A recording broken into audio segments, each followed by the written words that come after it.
All right, well, let's begin. Welcome to Frostbite 2021. It's been an adventurous year, and we're still going to try to learn, spend some time together. And we've brought together a group of about 8 or 9 folks who are going to have a conversation with our keynote presenter from a couple years ago, Kevin Callan.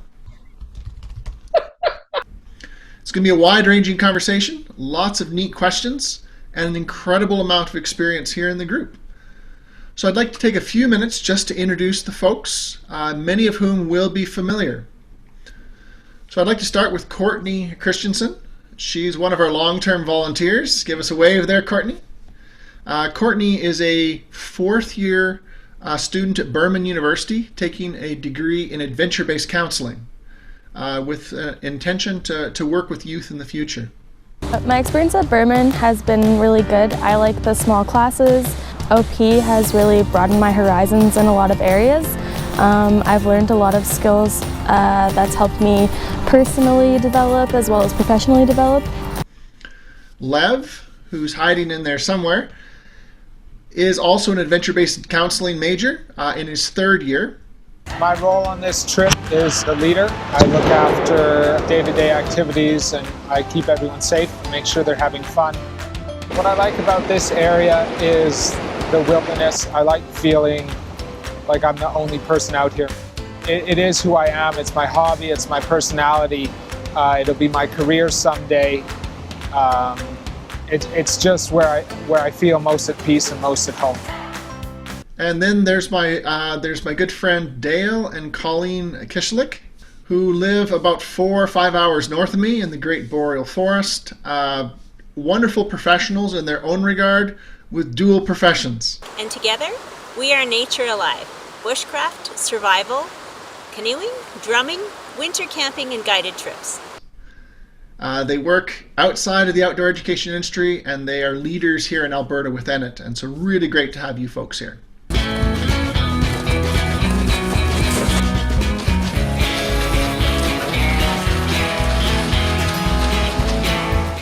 Should we go grab a Timmy's? Tim Hortons? Yeah. Yeah. I could use a large double-double. I can use a chai tea. Yeah.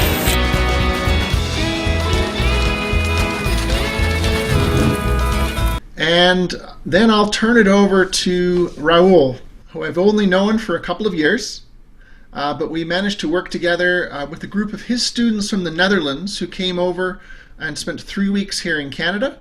And I had the privilege of spending about 36 hours with them one day and experiencing what happens with Vauchar Outdoor and Education. So Raoul, introduce yourself and perhaps the folks you brought with you today. I live in the Netherlands. We run an outdoor education center with a full-time student to become a wilderness guide. And Milou and George are both students at our place. George is 2nd-year student and Milou is 3rd-year student, if we count it like that. And well, I'm glad they can join as well. Hi, my name is Milou Peperkamp. I'm living in the Netherlands. I'm a social worker working in outdoor education with kids, and I'm following the full wilderness program at Vauchar Outdoor Education to become a wilderness guide, as I truly love the wilderness and I truly love nature. My name is George, 25 years old and momentarily a 2nd-year student at Vauchar Outdoor and Education located in the Netherlands, where they provide an outdoor instructor and wilderness guide program.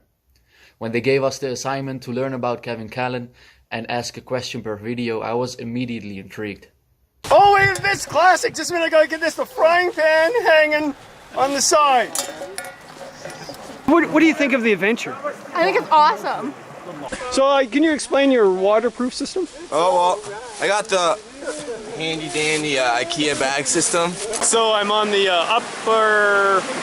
what am I on? The upper Westland Trail? Yeah. Western Upland Trail. Yeah. We did,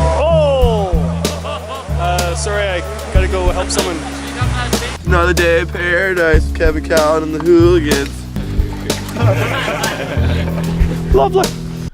Excellent, thank you. And of course, Kevin Callan, you're the host of this event. And I don't know if you need an introduction, but for those who are surprised by his presence, Kevin's been involved with outdoor education everywhere from natural history, interpretation, nature education, canoeing, working with youth programs, an author, a canoeist, and a person who brings both humor and insight. So Kevin, thank you so much for joining us. Well, basically what you said, David, is I've never had a full-time job in my life. That's what we all aspire to. What happened? We got like a raccoon or something. We hung our food barrel way the way over there, and we found it on the ground this morning, just like off the trail. It's day 2 of day 7. So we got 2 sick. We got some conflict in the group. Actually, you know what? That sounds like a normal trip. We'll be good. Yes. And also, what's more important, David, could you stand up and show us your shorts? Come on! Thank you for embarrassing me on the wild internet. Well, let's turn to our first question. We've asked Courtney to take the spotlight. She produced a wonderful list of questions. My first question, it's kind of long, so bear with me. But it's, have you ever had a member in your group, whether they were a friend, a participant, leader, or co-leader, that you didn't trust? And it's not really that you didn't see them as, as competent, but they kind of had a certain intensity about them that made the group feel uneasy, or like they're kind of walking on eggshells. I was just wondering if you've ever experienced that and how you negated it. Yeah, I think all of us should throw in with this, because I think we all have had that. And I got to say, I've been really, really lucky for the jobs I've dealt with especially youth at risk. The staff I work with have been top notch. I think of all the years I've been dealing this, I've had one instructor I really didn't like, but he never showed up anyway. And that was a good thing. The students really didn't want him around. He was kind of creepy. So, but the rest of them were absolutely top, solid individuals, higher ranked than me. Like I learned more from them, and I just loved them. With certain individuals, yeah, I mean, I deal with, well, what we call normal students in the woods, and also students at risk, and a whole pile of issues that makes things uncomfortable, but it also makes it challenging. So, in fact, at the end of the day, I'd rather teach students that have issues than actually students that actually perceive themselves to be normal. It's not a parade. Trying to fly. I think Dan's gone insane. Because we're not all normal, right? So I think the worst case scenarios are individuals, whether they're clients when I'm guiding or did guide or when I take youth out, that they don't want to be there. If they don't want to be there, it is so difficult to deal with that issue. Oh, drink a beer. We like drinking beer. Drink a beer. Filled with lots of drugs. Do you like it in your house? In your house. In your house. In your house. Oh! I'll give you a scenario that would be really interesting for you guys all to answer. So, I created a rule a few years back, and I wish I'd created it long ago, but when I take youth out, I tell them all, no drugs or alcohol allowed, and we go out for 10 days, right? So, and I've never had a problem with the risk guys for this. It's just the college second year students, right? So I said, if someone does take some drugs or alcohol, the entire trip is canceled and we all go back. So, I mean, there's a bunch of things you could do. Like, let's say it's day 5 or day 10, you find someone that has some pot, right? Well, you could take that one person back and say, trip's over, sorry. You could burn it in the fire. That'd be really kind of funny. Or you could actually just do what I've always done and said, okay, if anybody brings any of these substances, the entire trip goes home. Everybody, all 22 of us. Why would I do that? I guess that's pretty harsh. It's not fair at all, by the way, too. It's just a bad move, but it works. Why does it work? I think the accountability of the group is an important aspect At least in my philosophy, I guess. I think it's important out there to be keeping an eye on each other and looking after each other. And I think that canceling the whole group follows that philosophy, at least how I understand it. Yeah, I call it lower the flies. Instead of me being the dominant saying this is what you should do, I let the other students go nuts on the one person that's going to mess it up. And it's magic. The very first night, I swear it happens all the time. Someone will wander off in the backwoods. The rest of the crew will go to that person and knock them down and say, you are not doing this. You're not ruining our trip. So I've got them to do the job for me as opposed to me. And then this is crucial.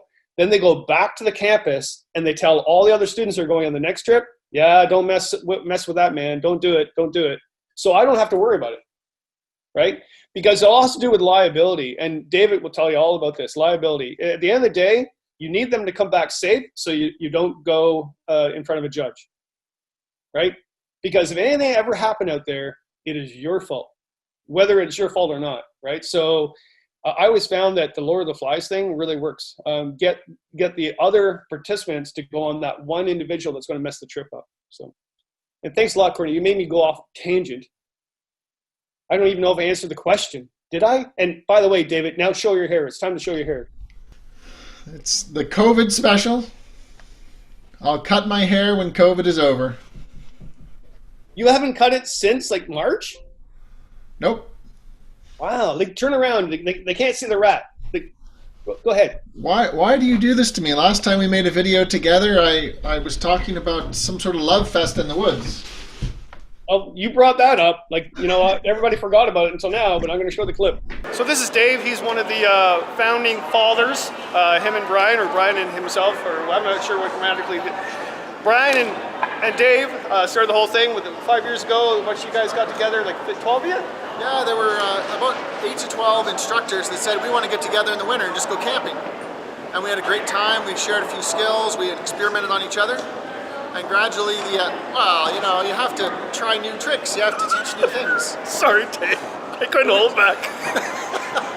I don't know what happened at that camp that night, but it's probably memorable. Okay, Courtney, you got another one? Actually, I was going to chip in there. Is that okay? Yeah.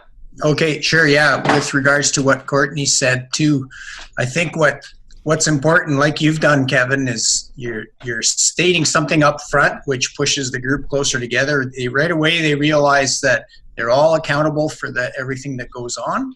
But I think as far as what Courtney was asking, too, really important, especially when you're with people that are possibly more skilled than you or equally skilled than you, or as you, that before the customers or the clients even see you got to get together and you have to say, okay, if we have disputes, this is how we're going to handle it. And above all, if one person has to make a decision, this person's going to be the leader. So, because you don't want to get caught in that spot where you're in front of clients and you're saying, hey, what do you guys think we should do with this? And you're banging back and forth these options. Your clients probably shouldn't see that really going on. Instead, you should have a clear guidelines as to how those kind of decisions are going to be made and who has the final say in that decision. And that hopefully will kind of, set a protocol as far as conflict with your other staff members and your other guides. So if someone was more technical, like they had better technical skills, but someone else had better emotional intelligence skills, would you kind of make a plan so that they could use their strengths in their areas? Like if one was not so good with the emotional side of it, especially with vulnerable youth, what would sorry, I'm rambling. How would you kind of go about that so that there was no harm created through the lack of emotional intelligence, if that makes sense? Yeah, the first thing I do is sorry. Go ahead. I was going to speak a little bit to that. Dale and I, as David had mentioned earlier, also have other professions, and mine is a teacher. And so for me, I have the weight of responsibility on me when we take a group of kids out, because like Kevin mentioned, it's on me if anything goes wrong. And it doesn't matter if Dale is the leader out on the water or when we're snowshoeing or camping. I am the one who bears the responsibility because I'm employed by the school division and I have to answer to them if anything goes wrong. So when we talk leadership, it's a leadership team. Yes, there's one voice that might be speaking out when we're in a crisis, what you might call okay, we got to decide which way we're going around this rock, or, how are we going to deal with somebody fell off something and we've got to get them back up or whatever. Those kind of things come up. And then we have, okay, you're going to be the spokesperson. But then there's a leadership team where we're meeting, we're discussing, we have a plan. There's the Outdoor Council of Canada has a very good, you pre-plan so that when you come up to those things, you naturally shift to the one who has the authority, the experience, and the responsibility for what goes wrong afterwards. And they carry that on their shoulders, and they take the brunt of that. I wouldn't want to be advising, for example, on plumbing, what Dale does. And I wouldn't really want him to be taking over my role as a teacher and taking responsibility for what happens to those students, even in respect of what is being taught. So it's simplistic, but it's difficult. When you go on a trip, the first thing I would do is I would go to one individual that has a good capability of doing something, like let's put the tarp up. I know George is good putting the tarp up. He's really good. So I'll say, George, your job for the first few days is to put the tarp up. Are you good with that? What's really good is that you're showing leadership, which really sucks at times because you really do need to be the leader. You can't be the wishy-washy, well, let's just all chit-chat and see. You need to say, George, put the tarp up. And George feels good about that. Give him confidence. Confidence is really important in the bush. So Evan and Ben, what did you guys think of the trip? The first part was a little rough, and I wasn't so sure coming on it because I did a 2-day backpacking trip with my dad with really poorly packed bags, and they were really heavy and couldn't do it anymore after 2 days. We were just physically couldn't do it, so I was a little unsure about this trip, doing it for 7 days with almost the exact same packed bag. And then once pretty much halfway through the trip, we turned the trip right around and learned a bunch of lessons in the same day, and the packs got a bunch lighter, and it was a beautiful day and just complete 360, and I think one of my favorite trips now, and this is one of the most valuable trips and a lot of lessons. And if you feel confident, you're comfortable, and you don't get paranoid. Okay, so George is like, I'm comfortable putting the tarp. This is fantastic. And also, if George doesn't, you can go to George and say, you didn't put the tarp up. I didn't know that was my job. Yes, you did. Before we did the trip. So that's really important. But he's not learning anything by day 4 because he knows how to put the tarp up. So that's when they're a little bit more comfortable after day 4 or 5 in the woods, because everybody's discomfort zone is like the first and second day. They don't say, hey, George, could you maybe hang the bear rope or put the tents up? Oh, Kevin, I've never done that before. Yeah, come on, you can do it. And how about Jane puts the tarp up? So you switch it, but don't do that the first day because confidence is a building block, right? So that's what I would do. I don't know if that answers your question, but that's basically what I would do on a trip. Yeah, one day our group didn't stop saying all day. We sang everything from Afro Man to the Eagles. I don't really want to go back home. Would you do it again? Oh yeah, I loved it. I enjoyed it very much, Kevin. And what was the worst part of the trip? I don't know, maybe tomorrow if I might sink in that we're leaving, that might suck. Definitely a great trip. Definitely a great trip. And what was your worst part? I lost my sunglasses. Does he realize that there was no sun until today, so he really didn't use anything? Pretty much, yeah. Well, I heard from some birds. I got a letter, and they said that they would rather do a smaller hiking trip rather than a longer hiking trip, and they'd be able to get enough practice out of it around the school that we would be able to do it easier, make it easier. I'll ask Lucas. I'm gonna ask Lucas this question. All right, Luke, I have a question for you. Yeah, what's up? I was talking to some of the students, and the question is, for next year, would you rather do a 3-day or a 7-day? 7-day. Yeah? 100%. And by the way, George, do you know how to put a tarp up? One great activity to do before you go on the trip too. One of your questions that you sent to me too is like, how do you know what the group is like, their abilities and stuff like that? And even when I would hire guides in Temagami, when I got into Temagami, they would all have great resumes, and everybody lies in their resume. Well, accentuates whatever. And so you don't really know them, right? So I would say, okay, we're going to tell everybody tomorrow morning, we're going to have interviews and tell you what you're doing for the summer. But that was a lie too. We would have activities at night, games and activities. That's when we chose who was good at what. And one of the biggest one, we'd get the group to put a tarp up together. And I would say, okay, the storm's coming, winds from the northwest, you got 7 minutes to put the tarp up, go. It had nothing to do with the tarp. It all had to do with extroverts, introverts, conflict analysis, all going crazy there.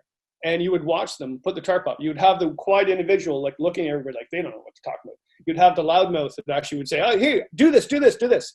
And then you would mark them all down in the morning. I would say, okay, you have this job, you have this job. Well, how did you figure that out? Because I watched you put a tarp up. Uh-oh, there's an awkward silence. And look, what time is it? Oh my Lord, look at that. There was a guy, so I actually wanted to get this outdoor ed job, and I wanted to get government money, and I applied, and I didn't get it. And this is like back in the 80s, and I wanted to find out who got it. There was a guy at University of Toronto that got like $10,000 given to him to prove the hypothesis that when there's a lull in conversation at a party, it's usually at 20 after and 10 to the hour. And that guy is right. Okay, Courtney, come on, really, I'm blabbing on. Next question. Sure. So when you're packing for groups, I was just wondering how you go about meals, like how you carry all the food in. Do you assign different responsibilities for cooking, or do you do most of it? I think everybody should throw in for that. I'll say what I do, and I think a lot of people would differ. I think Dave differs from what I do. I put them in separate groups. So instead of them cooking for all, so instead of one individual cooking for 12 people that night, and then the next day one person cooks for 12 people, I put them in cooking groups. So 3 or 4 of them on a backpacking trip will have one stove, one cook pot. On a canoe trip, one canoe will have their own cook set and all their meals separately. And then they'll all make their meals, and then I'll have a contest the first night. So I wear a chef outfit. So I wander around the site and I test their meals. So we're going to go off to the next group and see what happened over there. Last time I was over there was some spaghetti sauce spilling over the rocks and stuff. It wasn't looking good, so I walked away for a while. Let's go back and let's see what happened. What happened? I was taking it off and it fell on the ground and slipped and everything fell off. This is the only group that dehydrated their spaghetti sauce that I know of.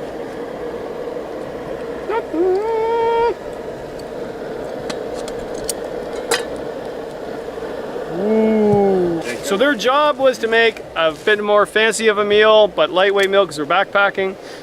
They had to actually dehydrate their stuff, which they did. Dehydrated the spaghetti sauce. Fresh parsley was really cool.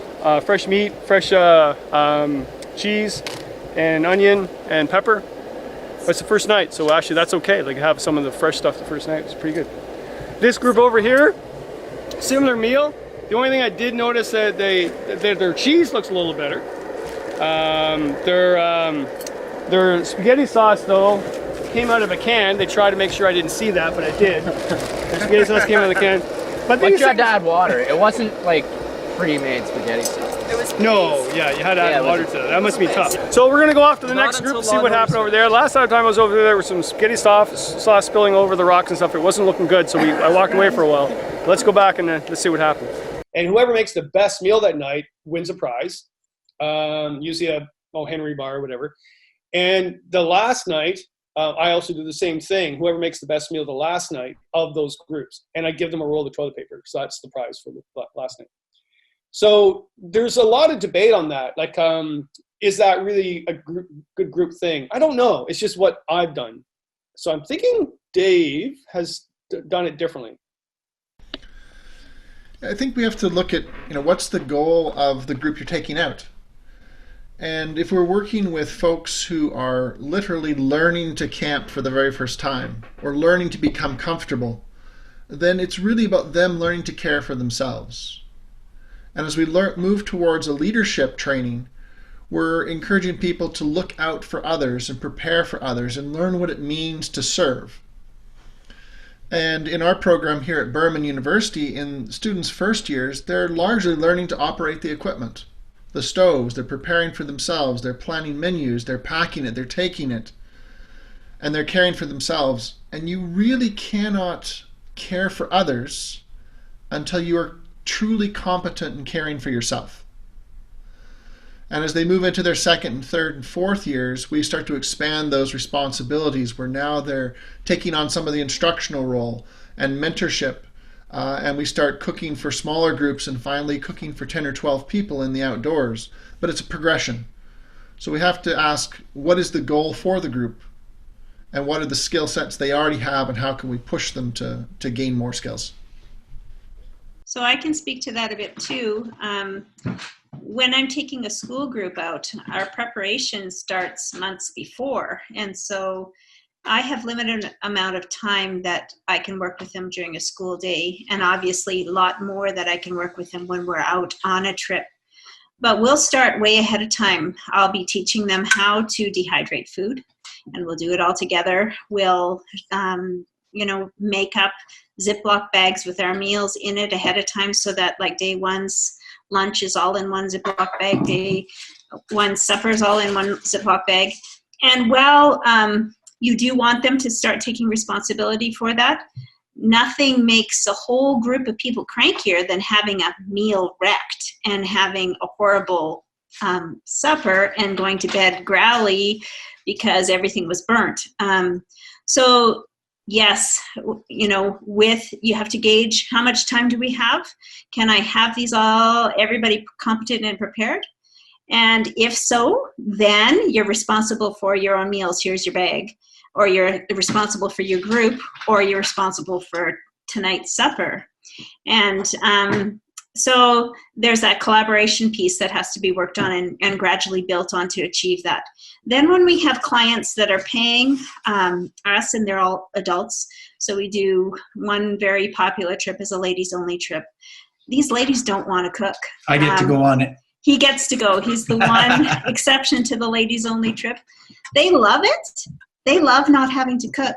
They love having great meals around a campfire, and they're all like, whoa, they want to be pampered. Where did this come from? So then it's all on me. And I mean, with COVID, it changed everything again too, because of course I had to masked and gloved and all of that. And our kitchen prep was much more, we had to show that we were disinfecting. We had to show like what we're doing anyway, but it had to be so much more visible.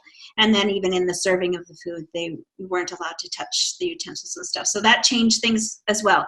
So what I'm saying is food prep, for me, I'm same old. But when I'm doing it with a group, either preparing and serving to a group, or whether I'm trying to get a group to be independent, to serve and prepare their own food, which is the ultimate goal, then it's it looks different each time. Milo, you're being very quiet down there. What's going on? Are you all right? What would you do? Hi. Would you actually have one person make a meal for everybody in camp, or would you have them separate into different groups to make meals? And let's say it's not client-based, it's actually taking youth out for them to improve themselves as opposed to getting paid to be a guide. I would definitely make them make their own meals, as I think it's part of being in the wilderness and experiencing that part of being in the wild. I think it's a huge part of the outdoor education. Yeah, definitely. And it's not always that easy as in your kitchen at home. Yeah, I think it's very challenging sometimes. So that works too. I've done that on trips, and I had the one individual, she was a vegetarian, and I had all the rest of them not. The first couple of days you'd had, the meat loving guys saying, "Oh, it sucks, that's so stupid." And then by the end of it, the conflict would go through, and then they'd all sort of say, "Well, this is not bad," and the exact opposite too. So I think you got a good point. It just mix it up. Okay, so I've got some chicken dehydrating over here, about 6 breasts. I've got some dehydrated veg in this pot. We're rehydrating it as well. We've got a bunch of orzo. We're gonna cook it in with the veg and drain it off. We're gonna saute the veg up with some butter and some spices, and then we're gonna add the chicken in once, and some TVP for our vegetarian friend. Got to take care of those vegetarians. There you go. Oh, we got someone new. Sherry-Ann. Oh, I know her. She's David. I know her, right? I'm certain that you met her. The entire family is a fixture at Frostbite. Yes. They were doing something with rocks or something. What were they doing? That's right. I think Sophie was making pemmican by smashing meat in a plastic bag with a couple of large rocks. Yes, that's my memory of her. Yes, that's right. I'm making pemmican. You got a rock in a plastic bag. Is there something underneath? Oh, wow. Now, whose rock is bigger? Oh, I think she wins. It's ridiculous. Okay. All right. So, Lev, what would you do? And the limited experience I've had leading groups or being involved in leading groups, I don't want to cook someone else's supper. Personally, I like that the bush as a self-reliance mechanism. So I think that goes back to what David was saying. When I'm out there, or when I'm out there with people, like we're there as a group, but also I think it's important to know how to look after yourself. And making your own dinner, I think, is a great, if it goes well, it can be a great confidence boost. Like I did this, I walked this far, I paddled this far, and I made my own dinner, and it went great. So I think it has the potential to be great. And then as was pointed out, it also has the potential to be bad, though. If your meal goes bad, and I've had meals go bad, it's not a great night. And for someone who's just starting to experience that, to have a bad meal on your first night out there, it could put them off of going on other trips, potentially. Okay, I'm going to tell you some truth here. This is the old wise man talking, and I should not tell you the story, but this is the truth. In the beginning of my time taking youth out, I always thought it was great for them to make meals, and then I would enjoy the meal that they made. And some of them, you're right, Lev, they sucked. I mean, and I had to poops the next day. I'm thinking, what did they do to that meal? I can't. I'm the leader here. I can't have the poops. So the last few years of my trips, I said, oh, guys, out of my wisdom, I think you should make your own meals, and I'll just do my own thing just because I need to watch what you're doing. And it was all bull crap. The main reason is I wanted to eat what I knew I was eating, so I wouldn't get the poops the next day because I had to leave them the next day. I shouldn't have told that story. Sorry. Courtney, it's all your fault. Beans in there? Yeah, beans, egg, onion, tofu stuff. You don't seem really excited about the tofu stuff. No, that was Olivia's option. Yeah? She added that. What is Not tofu? Excited. I don't know. It's this. They just make it in factories. It's just like, I think there's some conspiracy about it, It's all this product that just mind controls people. It's not real at all. Okay, we haven't heard from Raoul. Can you tell me? Sorry, Raoul. Raoul, but you can call me. Hey, I don't know. No. I want to call you by your name. Call me Raoul. Raoul. Sorry, yeah, Raoul. That's it. Well, I cook for myself always when I'm on a trip or with my instructor team. So with 2 or 3, so we are fast and efficient. And I let the other people choose what they want to do, like cook for themselves, cook in 2, in pair, or in 4 with 4, and they will notice that I think the best way is to have a small cooking group, like 3 or 4 persons, and so they can take care of themselves. But they're always already trained, so I train them before we go out, so they know which food is easy to take, what to prepare, and stuff like that, and they will learn doing it. But that's what I mostly do. I don't like, well, I like eating with a lot of people together, but not when I'm in the woods. I want to be efficient over there. Yeah.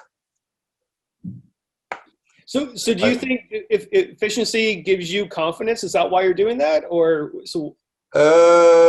Well, they're all trained to be guides. The people I take, most people are trained to be guides. So then efficiency is one of the key things, I think.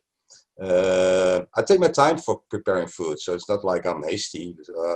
At 1 hour, I always take fresh food, almost always, if I can. So cooking takes a bit more time, but I have the time. But still, it's good food and it's efficient and good nutrition also. So I think it's not about confidence. It's about good food. Yeah, that's it. Yeah. Good food is really important when you're doing clients, especially. Like food feeds you, right? I mean, that gives you the whole power to go on the next day. And it is a different trip with clients and also with students. But with clients, yeah, you're catering them.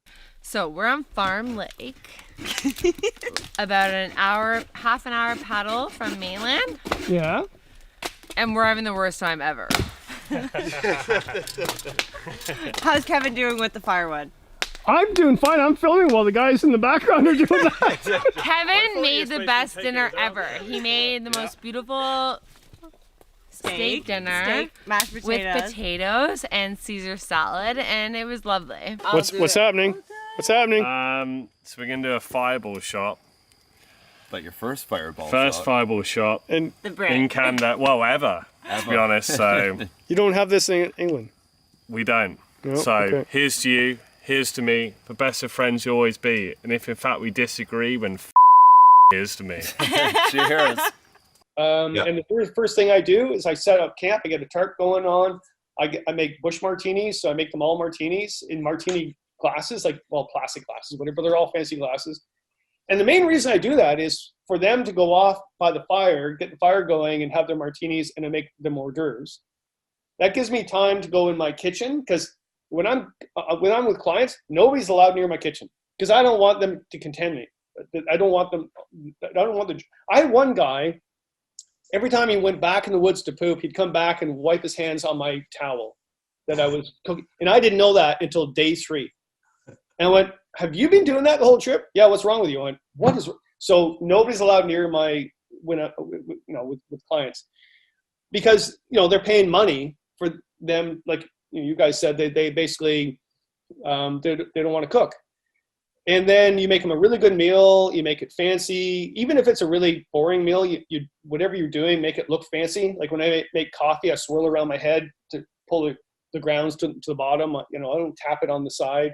And everyone's, oh my Lord, he's like swirling hot water on his head. He must know what he's doing. So you're doing all that. When you're with the youth, I think it's more important for them to make the meals for everybody, to learn that ability to take people out as if they're clients. It's a tough one, right? I totally agree with you, because when you take out people or clients, you got to take care of them. So that's a different story. It's totally different. Like when we do have weekend trainings here and people come who are not trained, we got one guy cooking for them. Don't we, Milou? Your brother is cooking and makes a very nice meal, and everybody loves it, and they can concentrate on the other activities and have a good meal in the evening, which is, they pay for it, and it's very important. That's different. George, did you answer the question yet? No, I didn't answer it yet. Just like, I think his name was Levi, I don't have that much experience in guiding groups or clients yet.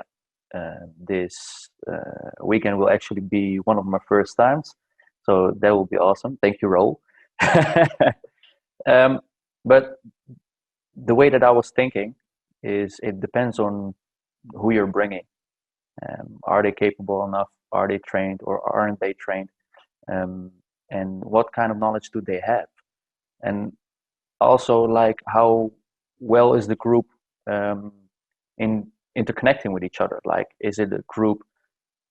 Like, I have a different question after I answer this one for you. But is the group like really well with each other? Like they can hang out and they can do stuff together, or is it a group that's like more to itself?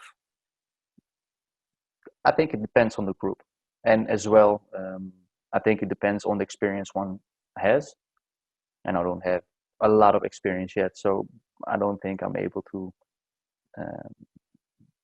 say everything that I might say in the future. So I don't know about that. I would say, George, that to teach you how to guide, you can teach yourself how to light a fire, put a tarp up, get a good meal going. What you can't teach yourself, it's called life experience, is to judge a certain individual and know whether something's going to go wrong or right. The problem with a lot of guides is they want to be a guide, so they want to go off in the woods all the time, but they don't like people. I said, well, if you don't like people, why are you a guide? Well, I just want to live in the woods. I go, well, then become a hermit, for heaven's sakes. Don't become a guide, or don't become, oh, I don't like kids, and yet you're a teacher teaching youth. Yeah, well, it's a good job because we're in the woods all the time, but you don't like the people you're with. No, I hate them. Well, really, they know that. They can sense that a mile away. So I would say that actually knowing how to judge someone, and you can do a bunch of activities with them at first without them knowing. Like I said, like actually egg toss a game is a really good one. I put a bunch of items in a barrel, and I'll give them an egg and I put them in groups. And I say, okay, here's $200 Monopoly money, and David just left us. He's changing his pants. Where did he go? David? I'm trying to take my own advice and get some of the sunlight off my face. Yeah, we noticed that too. My God, you're hideous. All right, so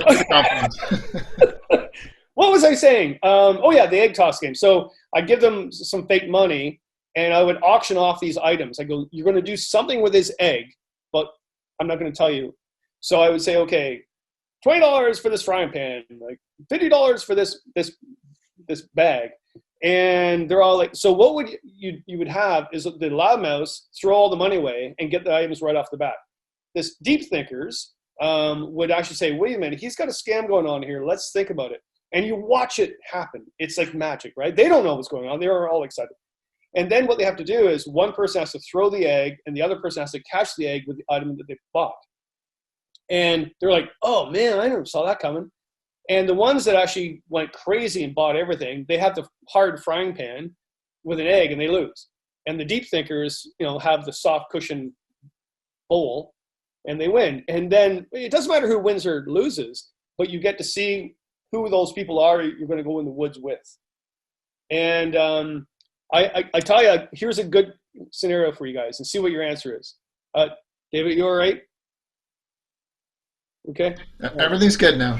Okay. So I had a man I guided for many years. I didn't really like him. He's very controlling, very manly, controlling. He's right, everybody's wrong. Very wealthy. And then he had two sons in their early 20s. Loved them to death. They're great. And then we're on day 3 of day 5. And what happened before the trip is he had heart issues. He said, Kevin, I had a heart attack. I went, oh my God, I guess our trip, this year is off. No, the doctor said as long as I take my meds, I'm good. And I went, okay. And I really needed the money. In fact, actually at that time, my daughter was just about to be born. So I needed money because I was going to have a daughter, right? Panic. So I went out, and day 3 on the portage, he grasped his heart, went to the ground. I went, oh my God, what's going on? He goes, well, I'm having a heart attack. I went, oh, geez. So to make a long story short is I called in evac. The police came in on ATVs. They got him out. But what would you do in that circumstance? Like, whose problem is that? Like, what's going on there? What in dynamics, what did I miss? Because I missed something before that trip. What did I miss? And Lev I think you should answer this, because look, he's just biting at the bit. Okay, so my first year guiding with him, like professionally as co-leaders of a trip, or was it a personal trip? It was a client-based trip. So he's paying me money to take him and his sons out on a canoe trip. So it had nothing to do with youth and or a teaching ability. It just, here's money, take us on a trip. Right. Okay. I don't know if I would have, from a philosophical standpoint, I don't know if I would deny him, because I like being out there. I like being out there with people who like being out there, and I like taking people who haven't been out there. So from that standpoint, I would like to take him out. You know, the doctor said he's fine. You know, that's a medical professional who knows his stuff, and the doctor says he'll be fine. So on one hand, it's like, who am I to be like, no, I know more than your doctor and you shouldn't come. But on the other hand, you just had a severe medical episode. Maybe you shouldn't do something so strenuous so soon. Okay, so Lev, you're absolutely right what you're saying, but you forgot that he's a liar. So basically, there was no doctor. In fact, when I asked him about this, he said, you know what, Kevin, my life was a mess. I'm a workaholic. I can't do anything anymore because of this heart issue. My plan for this trip was to come out here and die with my sons. That's his answer on the portage, grasping his heart while I'm calling in.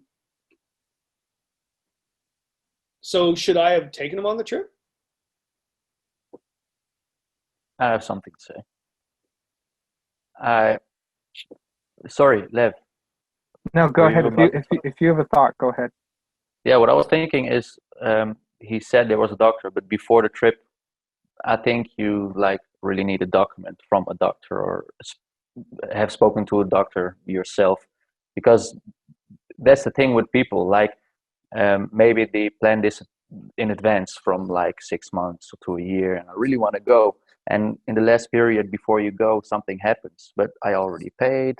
Maybe I don't get my money back. I really want to go because I'm with friends or with family and whatever. I really don't want to cancel it. And the people lie.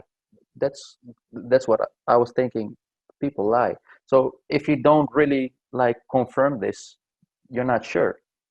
So maybe because it was in the earlier stages and you needed money and you were like, okay, well, I trust them.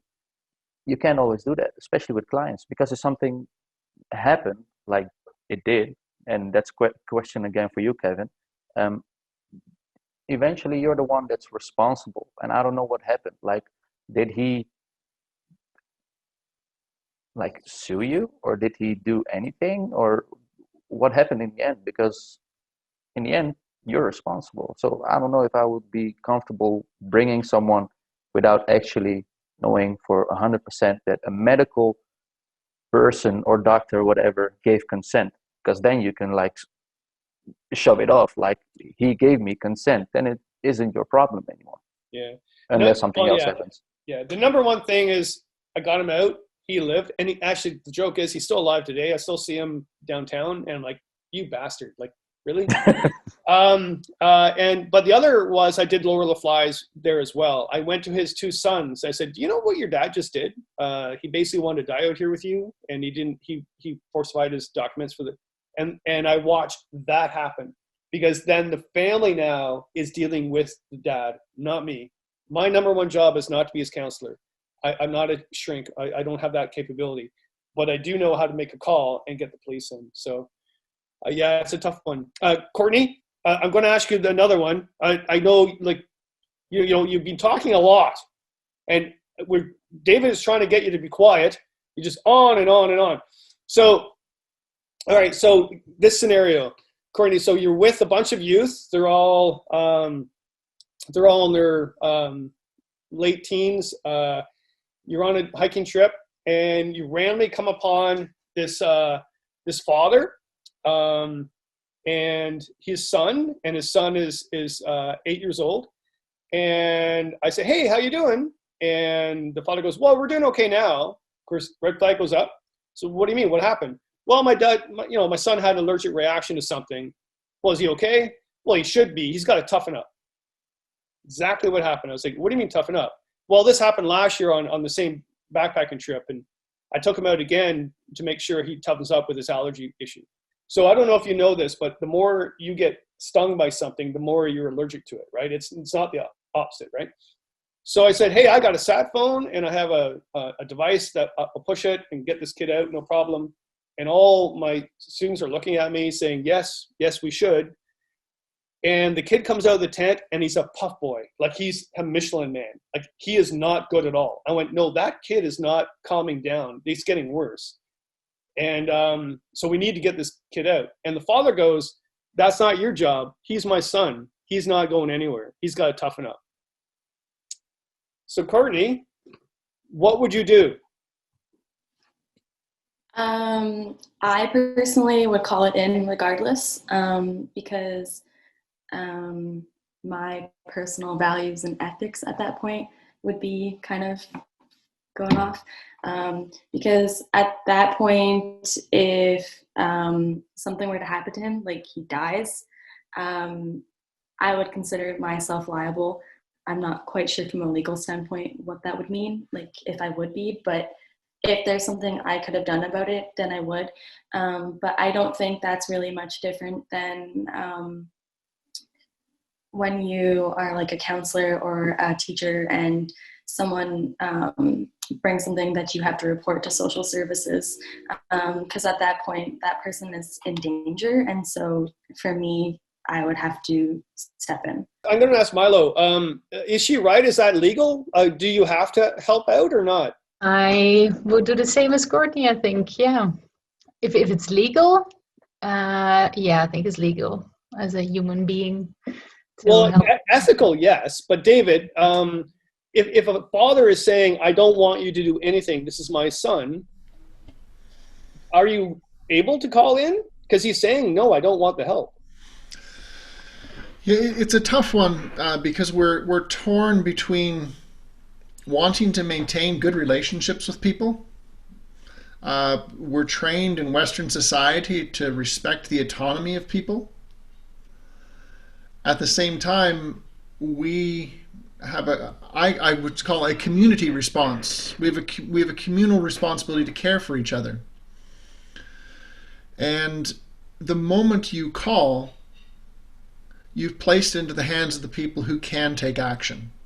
I can't force the father to do anything. I can't force the child because I have no responsibility for them in any sense. But once that call is made, it's put into the hands of people who can essentially pull the levers of society. And so you have to make that decision for yourself. Are you going to respect the autonomy and live with the consequences of what might happen to that child? How are you going to work with it? And I will say that I've been in situations where I have failed to want to make the call on a parent, and there were tragic consequences. The consequences were about 1.5 years, 2 years later, but I didn't want to interfere. I wanted to respect their autonomy. I don't believe that my actions contributed to it because the person did receive assistance, but I still wonder, what if I had made a call on that instance? Could the levers have moved faster and been more effective? I can't know the answer, but because I've had those experiences, I can listen to yours. I don't want those questions over my head. I want to know that I assisted a child, if possible. And if you think it's an easy decision, you're probably not thinking deeply enough, because either way, you're going to carry some responsibility for it. Yeah, that's a good point. To make to let you know what happened was one of my students came up to me, really smart person, Jill. She came up and she goes, Kevin, just walk away from it, because the more you poke the bear, the more he's going to want this not to happen. But he goes, she said, who has the authority? I went, well, the park superintendent and the police.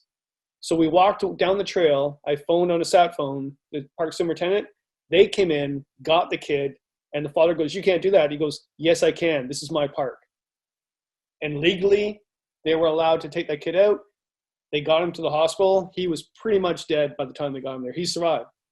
But it was that one student of mine that actually said, just walk away and be logical about it as opposed to be emotional. What's the answer? The answer is call someone else that has more support, more power than you. And boy, it was a tough one. It was a tough one. All right, I got one more for you, and then Courtney's going to ask a whole bunch of more questions. All right, so now, all right, I'm not sure. Raoul, really, like, I think this is one for you because this is a tough one. However, I think Milo is going to help you with this. Yeah, all right. And this actually really happened. This is one of my worst ones. This is where the day I said, I don't want to guide anymore. I did a fly-in trip into Temagami for 8 days. There was two couples. One, an older couple, mid-50s. The other was a younger couple, just got married, had their dog with them, loved each other. This is fantastic. And actually, that young couple's, the wife worked with the old guy, not the old guy, the middle-aged guy. Anyway, it gets somewhere. We're on day 4 of day 8 on the island, and the older man makes a move, like a hey baby move, like a sexual move, to the young woman. The woman did not want that to happen, and I don't know if you know this, but I'm pretty sure you do. It's all to do with power and control, right? And that's what he's doing. He wants control over the circumstance, and so she did not want this to happen. Her husband, the new husband, is off getting wood at the time, so he didn't see this happen. But the middle-aged man's wife saw it. Of course, there's conflict. And they go to me, and the man that started it all goes, geez, Kevin, I really messed up here. Like, what can we do about this? So I was like, what can we do about this? Like, you're a friggin' idiot. Like you're just an evil man, full of power control, like, right? And you got caught. And I went, well, we'll have to do a fly out. We'll have to fly you out in a bush plane. I got a sat phone. I'll call them in. And he goes, well, do I have to pay for that? I went, yes. Because it's not an emergency. I mean, it's like, if it's emergency, no, but in Canada, but if it's not an emergency, you're going to have to pay, well, probably $1,200. He goes, well, I'm not doing that. I went, oh my God. All right. So that's the circumstance right there. So what you have, Raoul, you have younger couple. The younger couple husband is off in the woods. He doesn't know what happened. You had the middle-aged man make a move on the young woman, and his wife caught him. Conflict huge at camp. What would you do? Go for it. And well, you can't discuss it anymore. There's no possibility in discussing the problem. But I would fly him out, and I would pay myself if he doesn't want to pay it. Whoa. Okay, you're only making $60 a day. Do you know how much guides make? Yeah, but a lot of money. you don't want to stay there. You don't want to stay there, and that's a hard one. You're on your own, one guide or two guides? I was on my own, yeah, which usually isn't the case, but there was only 4 people, so yeah. Because otherwise you're not making money if you have 2 guides. Yeah, you could have split it. And the girl's husband, does he already know about this or not yet? He doesn't know yet, but he will. I mean, you're with he will. Right? Yeah. Well, you can't let him deal with it, I guess. Well, they're adults, and so I think you should talk about it first. That's the first thing. And if it stays a problem, it's a really huge problem, then, well, you got to find a solution. If the only solution is to fly him out, you got to fly him out. Yeah, we're always remember this: no problems, just solutions. Yeah. And your number one job is to get them all out safe, right? Yeah. So you don't go to jail, okay? Yeah. Or lose your business. I wouldn't. That's why I said I would fly him out and pay it for myself. That's why I said that. That's the first. This first thing is the guy who doesn't want to fly out, doesn't want to pay for it. I would still call in the plane if the the situation is getting worse. You don't know what's going to happen. What if the younger man's going to beat him up? Ah. Yeah. Aha. Because that's going to happen. Yeah, that's going to happen. That's what I would do. Yeah.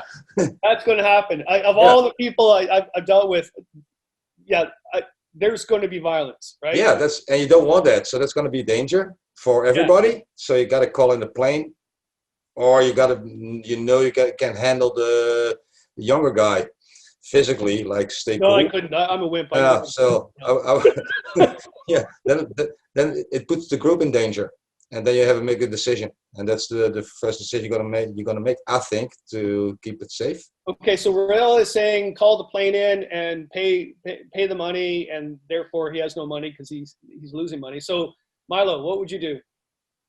Beat him up. Eat him up in pieces. Yeah, good question. Wow.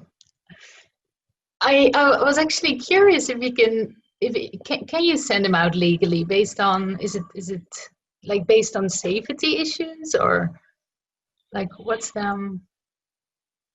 Yeah, the problem with that is like you want to solve the issue, but you really can't, because you're going to have two men that are hating each other, and you still have 4 more days of the trip. And if you're not flying them out, you're going to have to take them out by canoe. So you're going to have to create it. And I will say I made a huge error on this. So there's 2 tandem boats and a solo boat. So I'm in the solo boat. I went back in the woods and I went to the young man. I told him what happened, and he's furious. He wants to beat the living crap out of this guy. And I went, could you do me a favor and not do that till the end of the trip? Because I'm only making $60 a day, and my main job is just to get you out, okay? Like, I'm so sorry this happened. He's a control freak. This happens in life. He's a real scum. And he goes, you know what, Kevin? I really like you, so I won't beat him up until the end of the trip. I went, fantastic. So we have an understanding. So what I did is well, actually, you should choose. So if you got a solo boat and 2 tandem boats, and you got 3 more nights, we actually made it 2 nights because we paddled big time to get out. Who goes in the solo and who goes in the tandem? So Lev? That's a good question. Part of me wants to say that this is, you're the guide. So part of me wants to say that the couple should stay in their respective boats and they can work it out, because that's their issue. If your husband's being, whatever he's doing, that's your issue as a couple. It's not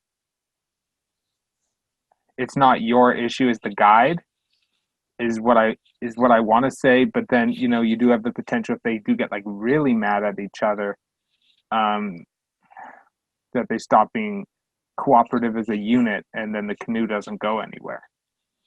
Yeah, so Lev's got a really good point there. Just go backtrack a bit. Basically, that older couple, this is not the first time, this is an assumption, but it's a really good assumption. This is not the first time that man has done a control thing. And it's not the first time his wife has realized that. So if you put them back in a tandem canoe, they could probably deal with it in those 3 days for you to get them out. But I didn't want that to happen because I felt bad for the wife of the middle-aged man, because she was empowered, right? So I thought, if I put the 2 women in the canoe together, the young woman and the older woman, the middle-aged woman, they would empower themselves. They would feel good. Nature would actually cure them. They would actually feel good about themselves. They would actually paddle this canoe together, portage the canoe together. They would forget about what he did. So I got a tandem canoe, and I put that idiot guy in my canoe because I'm getting paid to be with these people, so I'll take the pain, right? I go, look, just sit there in the bow and I'll paddle.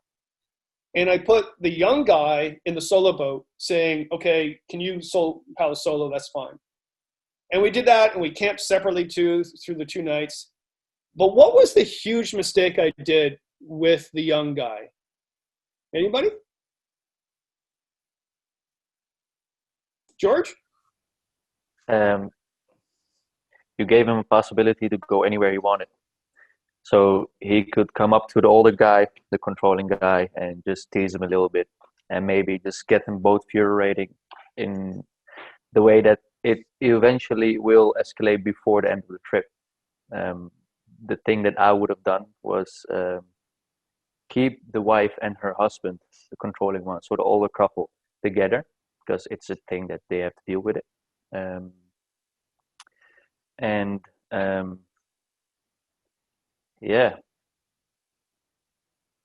Yeah, George has got a good point there. Is because what happens when I you're just in a had it in boat- my mind, but no, you made a really Sorry. good logical point, and I wish you were there on that trip. You would have saved my butt. But what happened was the young guy was in the boat by himself. What happens when you're in the boat by yourself? You think too much because you got nothing else. You got nobody else to talk to, and he kept going over and over the scenario in his head, and he got angrier and angrier about it.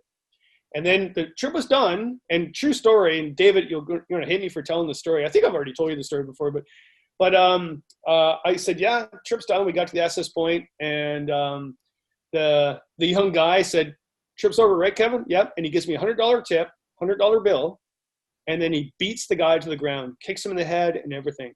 And the two women were trying to pull the young guy off, and I drove off. I drove away, and I said, that's it. I'm done with this guiding stuff. So I'm not sure why you are even going into education for this.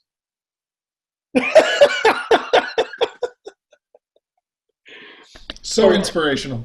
I know. Don't do it, man. Run away. Okay, Courtney, you're going to have to control us now. I'm going off on tangent again, and David's got his eye roll. He's doing, oh, Kevin, he's starting it again.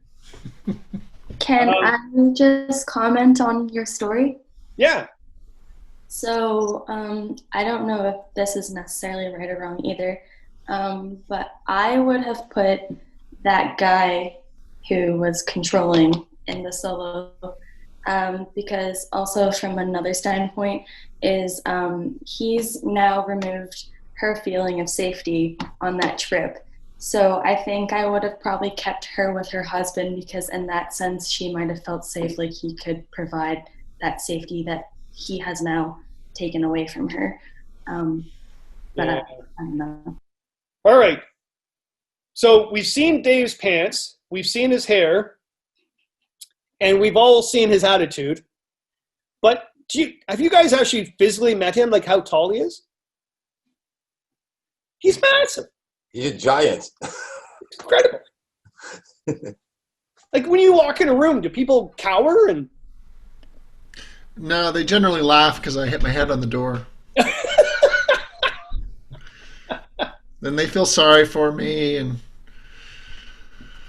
it's really me that's normal, and I feel sorry for the rest of you that are restricted in your growth. That's a good answer. That's a good answer. One question I have for everybody here, what is the one skill that you want to improve upon? And why do you think you need to improve upon it? Well, we'll start with Courtney.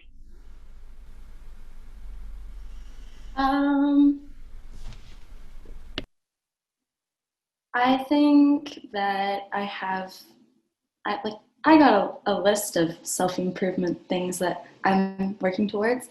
But I think one big area that I'm kind of leaning towards is more like the technical skills, because I'm more confident in my my people skills than my technical skills. And I think one thing I'm really working on is navigation and orientation.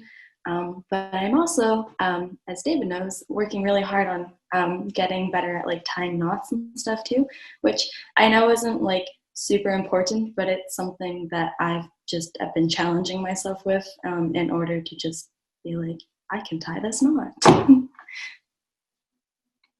It's really cool that you made the point that you were good dealing with people, but you want to improve on your other abilities, which is a huge thing. I mean, because you're going to be able to tie a knot. Just practice.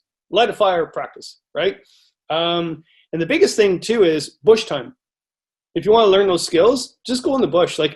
I think one of the questions you sent me was what are some of the major certificates you need? And I wrote them down, canoe instruction, first aid, whatever. But really, bush time. Just go, instead of rethinking things and thinking things, just go off on a trip, and you'll learn how to navigate. Because if you don't, you won't get back. So, and this lovely couple beside me, that I know them well. That was a great video. You have a great YouTube channel, by the way.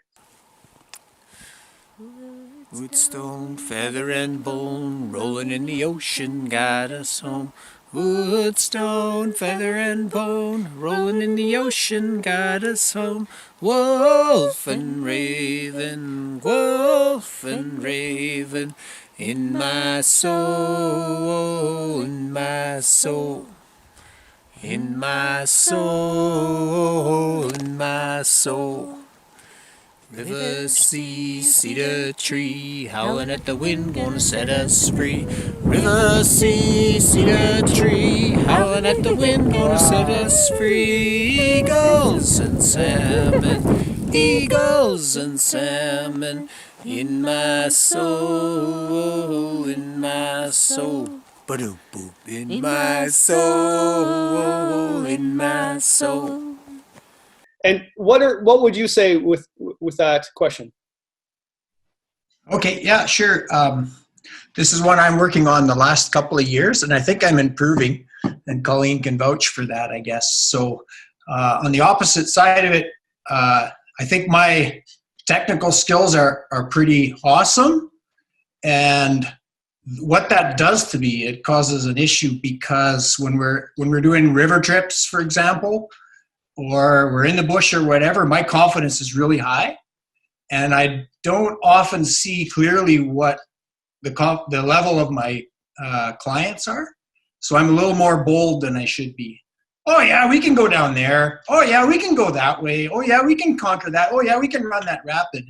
And so thankfully I have Colleen, she's been pointing that out to me, right? So she's kind of, she pulls me down and says, wait a minute, pulls me aside. She says, you really got to think about this, really look at it. And another guy that we have that works with us a lot, Scott, he's the same thing. He he goes on the side of caution more often than let's push this, right? So that's kind of what a big one for me is, to just tame it down a bit. Yeah. Well, I think the big thing is, first of all, you say that, and that's really important, right? Because the people that will get you in trouble out there are the people that will deny that, right? But on the same side is that your clients or the youth with you feed off your confidence, because even if you're not confident, you pretty much sure that you look like you're confident. Don't ever, I don't know what I'm doing, guys. Okay, let's go. Never do that, because if their clients are paying you, oh, it's a nightmare. Oh, but to have a sort of the yin and yang is what you're saying. One accentuates the other abilities, or actually questions their inabilities, right? Mm-hmm. So you need to be confident, but at the same time, if one of them finds out that you're not, if you don't have that ability, you're done for.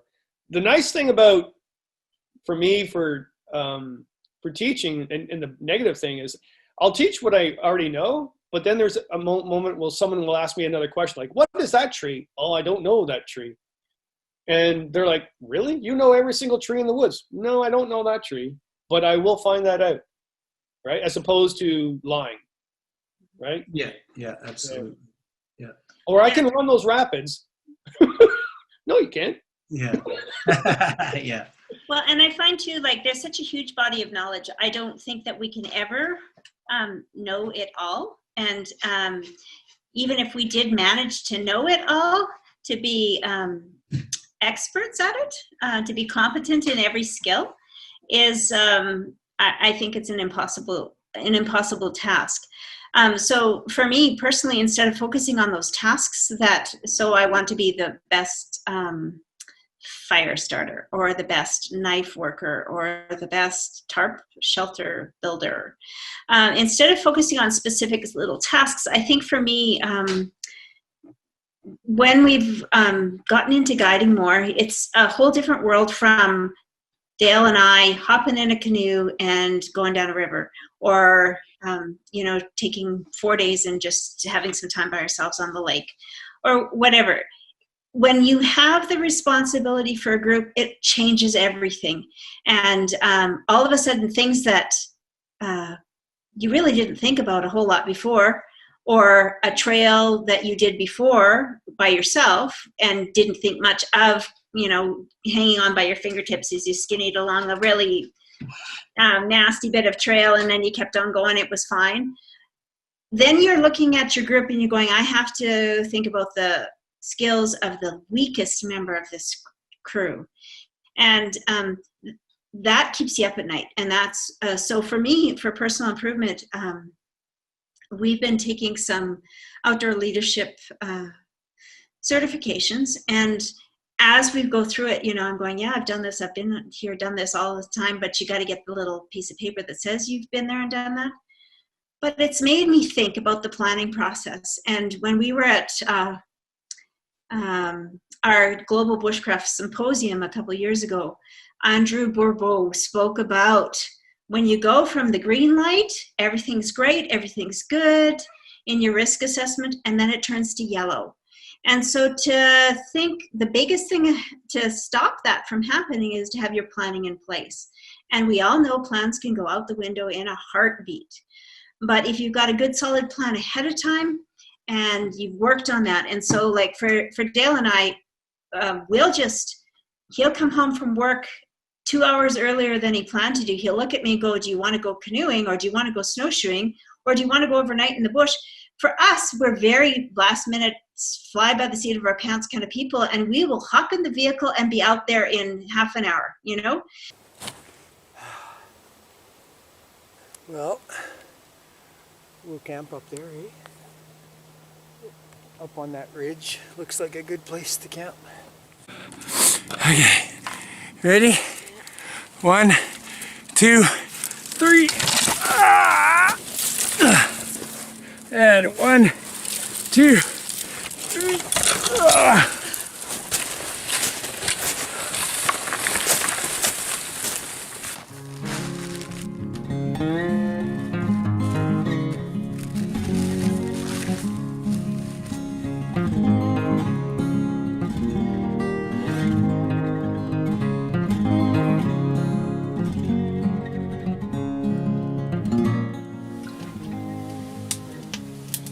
So we're 3 kilometers from town. A little under 3 kilometers from town. By the river. Yeah, on the river, yeah. Literally just throw stuff in a bag, throw it in the truck, and out we go. When you've got a group, you can't do that. I mean, yes, you do have to think quickly. You have to come up with solutions, but you have to do the prep work. And so that's where I've had to really work on my skill sets, and that's on the prep and planning, on the following it through to the end, and taking the trails of the what ifs, and then making sure that I have contingency plans too. So that for me is my area of growth, where I need to, you know, solidly think through everything and not just rely. Yeah, I know what I'm doing. Yeah, we've done this 1,000 times. Yeah, it's a piece of cake. I could do it in my sleep. Yes, I can, but can every single one of that group do it? All right, Milo, no pressure, but you're next. Like, don't get nervous or all full anxiety, but everybody's looking at you right now and listening to every single word you say. All right. Well, it's interesting actually what Karen says about the fact that if you're by yourself in the woods, you have certain skills, and it's easy to follow them, to do so, to be confident in what you're doing. And for me, I think the biggest challenge is having the confidence, if I have a group in front of me, to share that knowledge and to acknowledge that there are still plenty of things that I don't know, and to share, and be vulnerable in that sense, and to share that there's a huge amount of things that you don't know as well, but that's part of nature as it's that big. So for me, the biggest challenge is to share, be confident enough to share my knowledge in front of groups, because it's way easier to just be by myself in the woods and to do all the things I do know. But of course, I would love to share my passion with other people. So that's, that's my goal. To make you feel better, the number one thing that all outdoor leaders want to do for their holidays is go on a solo trip after. Because they're like, I'm not dealing with anything. And the worst is to go out with your friends, because your friends will say, oh, Kevin will do that. He does this for a job. No, I don't want to do that right now. I'm on holiday. I'm not going to tell you what to do because I don't want to right now. Well, you always organize. I went, no, I don't want to organize this trip. So solo trips really gives you that confidence to go back and do it again. Because I tell you, dealing with students at risk is not easy. I mean, I had 2 suicide attempts just before Christmas, and I'm not their counselor, but they seem to want to talk to me about it and deal with it, right? And it's really like, not that it's normal now. I mean, but it seems normal to get this call. It's like, oh, here we go again. And what do I do after that? I go on a trip in the woods by myself, just to come on, you can do it again. Go for it, right? So. All right, Raoul, I know, again, you got to give a better answer than everybody else. Just saying. Patience is what I've got to work on. Well, I think I do have patience, but people I like. But when I have clients, it's not always your friends, and sometimes they get on your nerves, and then I lose my patience. Mostly I don't show it, I hope. But then, yeah, I can lose my patience, and I... Not like, well, now you got to know the technique or walk a bit faster or stuff. That's what I think. I'm not saying it, but I'm thinking stuff like that. And when I like people, and most people, I get along with a lot of people. Most people have a lot of patience for those, but there can be people that it's harder to get that patience going. And it's important, of course. Well, it's funny so do you know George then, right? Yeah. And you've tripped with George? Yeah, well, we're going on a lot of trips together. Okay, you can tell, because what was his reaction when you said you need patience? He started laughing. and if I didn't know you guys and I was about to go in the woods with you, I would look at George. I go, okay, George knows exactly what Raoul is talking about, and I'll get George to deal with Raoul's issue, right? And it's not a nervous laugh. George didn't do a nervous laugh. He goes, yeah, man, you got an issue with that. Yeah, I'll see you tomorrow in the woods. Nah, it's not that bad. Don't put me on the spot, Kevin. That's fantastic. Okay, so George, what about you? Well, for me, it's, again, pretty much the same as everything. I want to improve my own skills. I want to improve my own people reading and the psychology side of everything. But when I'm by myself, I feel comfortable. I think, okay, I got this. I can handle this. I can plan ahead. I can follow the plan. If something happens, okay, that's for myself. And this is something that comes with experience, of course, and I know this, but still you have that urge to, I want to know it now, but that doesn't work like that. If I have a group of people, say clients, or maybe someday I'll be a teacher, I'd love that, by the way, but I have students with me or friends or whatever it is. When shit does hit the fan, I'm a little bit anxious about, am I going to make the right decisions? Like, what am I gonna do? And that, of course, has everything to do with your assessments in advance. And do you know your area? Do you know what kind of, let's say 911 or the numbers you have to call? But that thing of making the right decision, that's something, Raoul, also for you.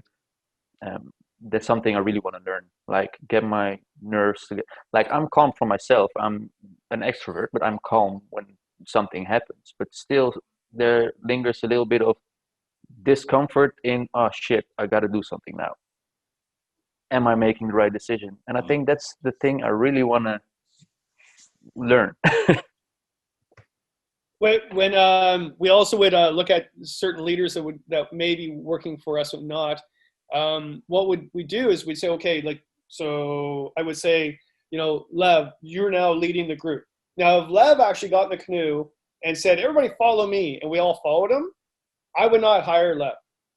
If Lev actually went behind the group and caged them and led them with him behind, we would hire Lev. Because if Lev is in the very beginning, I know what I'm doing, everybody follow me, you don't know what the last person is doing, and that's the person that's going to get in trouble, and then that's how you're going to lose your job. So you got to cage them and let them go forward as opposed to follow me. So, but what you guys are talking about, George and Raoul, is the same thing. You understand that. So really, you're getting impatient with everybody, but you're not at that stage where you're going to say, hey, well, if you don't listen to me, like, why are you even here? To educate people, you have to be so patient, especially, I think Milo asked me that question on the video. It's like, or someone did, how do you deal with youth at risk? Absolute patience. Patience, honestly, and I'm very hyper, and you would think I'm not patient because I'm very, but with them, I don't say much of anything. I just let it happen. So what happened? I got bit a lot. Mommy forgot the bug suit. First time outside. True, love. Hasn't left the house from GTA. Is that one day? Yeah, that's from one day. That was last night. Yeah, well, that was all day yesterday.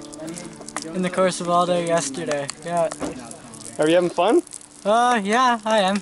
My legs are a little itchy, other than that, yeah, it's fine. Be very patient, and I do not yell at them, because they get yelled at home all the time. Okay, so what are you doing? We peed in a cup. I peed in a cup. It's not mixed. It's just and drinking straight. He's gonna drink his pee, but it has to be purified. You gotta purify it first. Purifier. And so the worst thing ever is to be on the commander issue. Like, do this, do this. You do that, they shut down immediately. Hey boys, let's get on the lake. Calm down there. I can't breathe. I love the bug jacket and shorts and oh, come on, those socks are awesome. I gotta look at this outfit right here.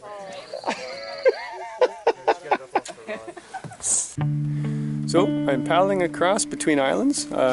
We got a large group, so we've taken 2 campsites, and I'm just going back to get some stuff that they forgot, and they're all getting ready for bed. This is my downtime, paddling at night. It's just before midnight, beautiful moon, and quite enjoying the solitude.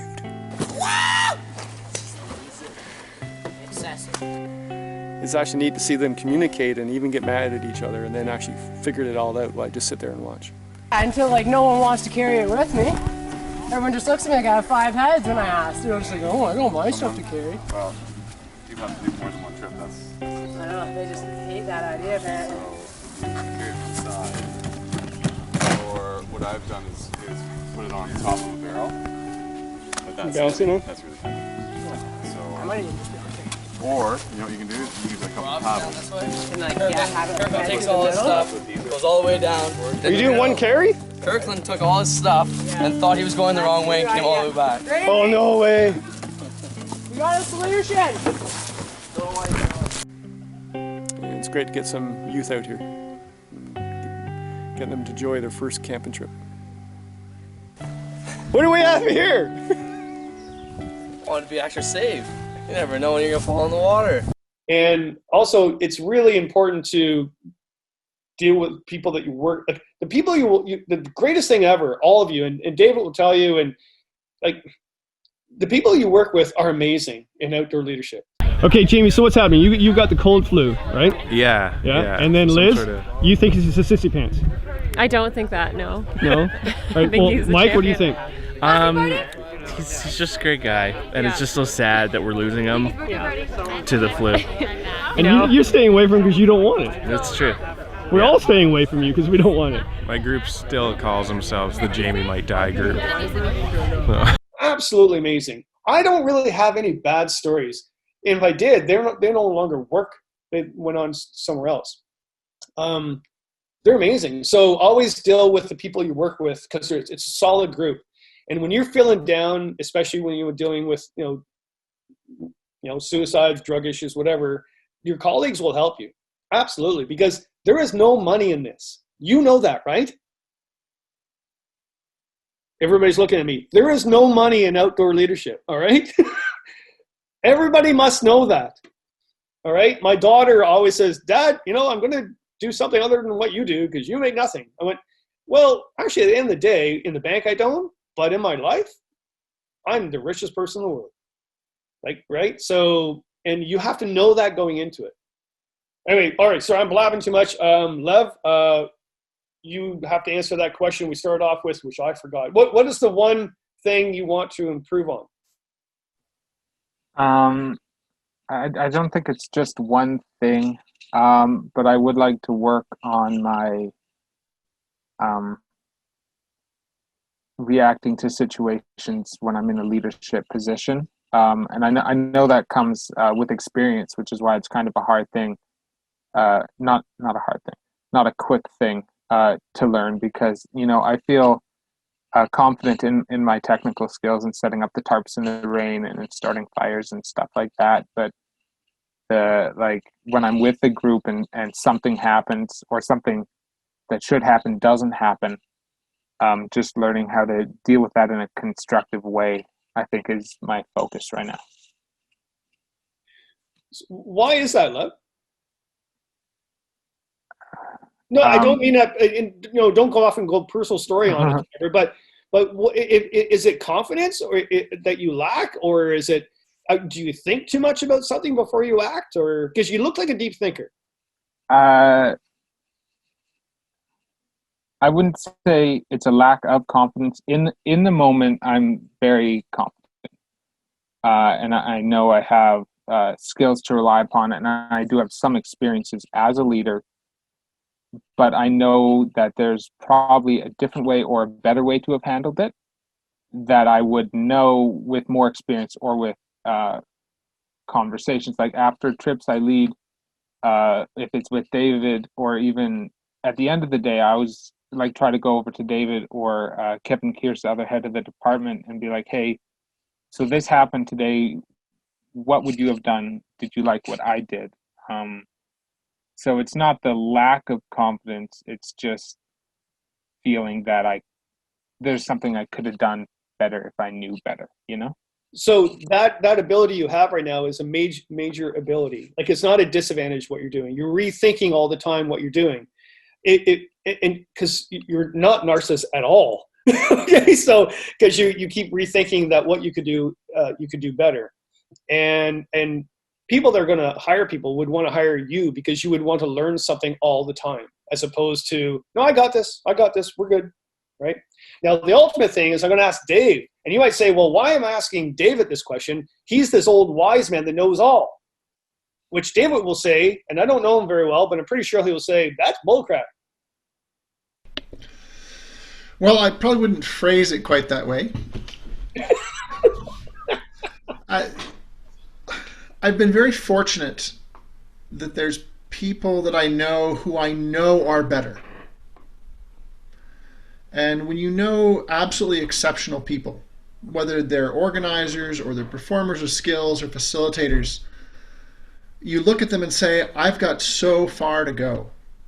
Lev, you're saying, could I have done it better?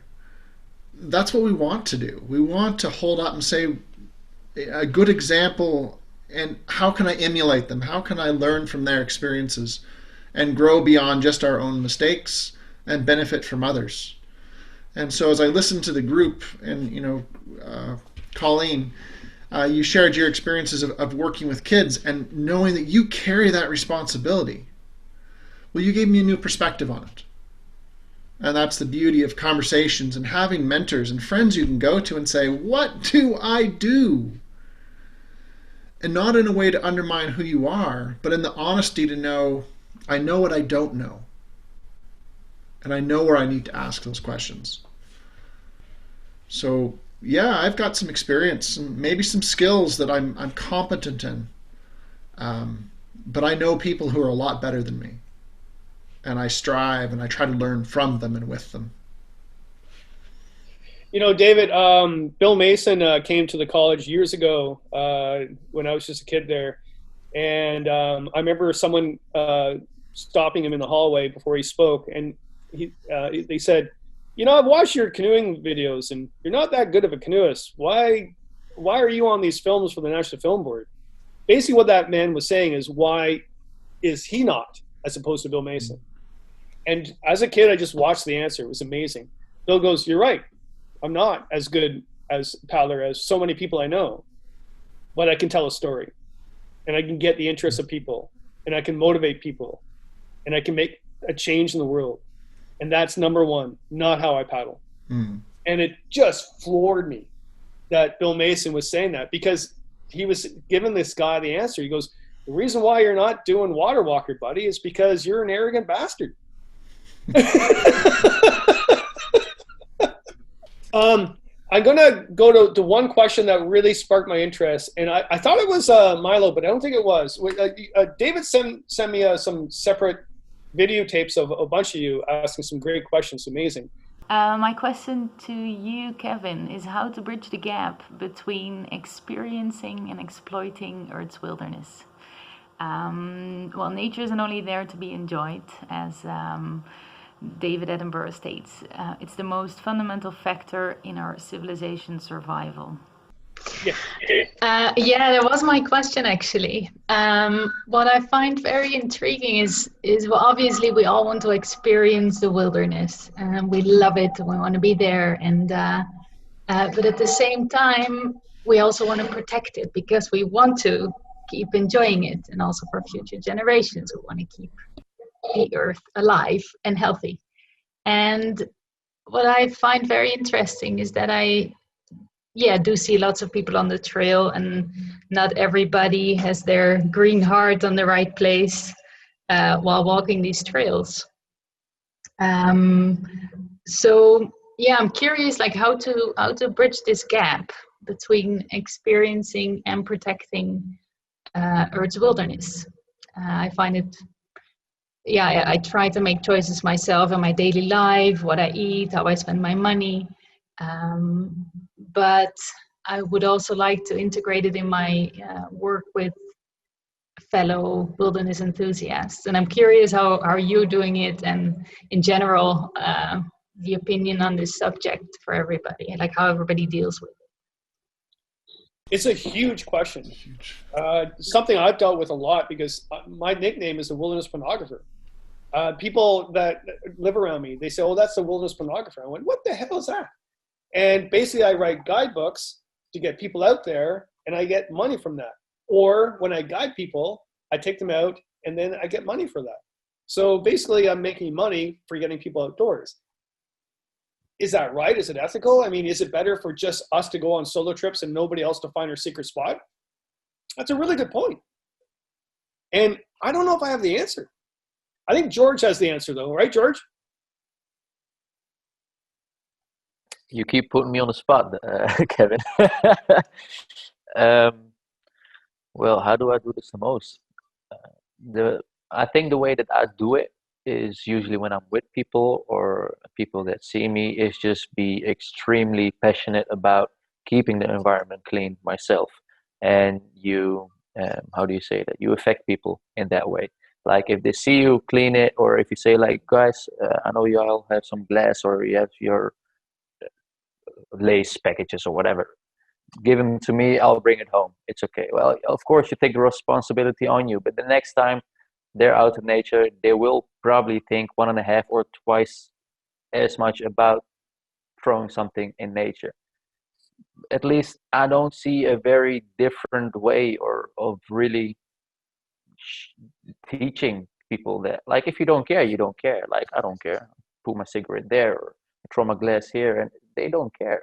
Like, showing that someone does really care and is really passionate, that's the way that I think is best. Like the way that you get people out, like you're really passionate. Yeah, guys, let's go, I'll take you, it's okay, I want to tell you about winter camping, and you're really passionate. And I think if you do anything with passion, you touch people and you can make a difference. So Courtney, though, would you want to tell George, well, just up the fines? If people threw garbage, give them a $5,000 fine. That will stop it. Well, what do you think about that?